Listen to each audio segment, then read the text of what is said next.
વડોદરા શહેરમાં અકસ્માતોની ઘટનામાં દિવસે ને દિવસે વધારો થઈ રહ્યો છે, ત્યારે ફતેગંજ બ્રિજ પાસે ફરી એકવાર અકસ્માતની ઘટના સામે આવી છે, જેમાં એક રિક્ષા અને ડમ્પર વચ્ચે અકસ્માત સર્જાયો હતો। વડોદરા શહેરમાં બેફામ ડમ્પર ચાલકોનો કહેર યથાવત જોવા મળ્યો છે। ફતેગંજ બ્રિજ ઉપર ડમ્પર અને રિક્ષા વચ્ચે ભયાનક અકસ્માત સર્જાયો હતો। આ અકસ્માતમાં રિક્ષા ચાલક અને રિક્ષામાં સવાર એક યુવતી ગંભીર રીતે ઇજાગ્રસ્ત થયા છે।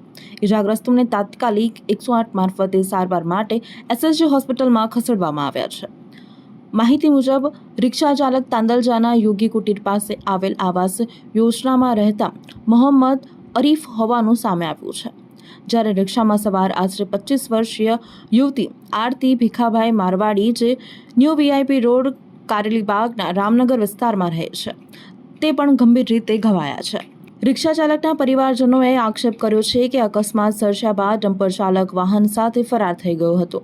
ઘટનાની જાણ થતાં જ ફતેગંજ પોલીસ સ્ટેશનની ટીમ તાત્કાલિક ઘટના સ્થળ ઉપર પહોંચી હતી અને સમગ્ર મામલે વધુ તપાસ હાથ ધરી છે।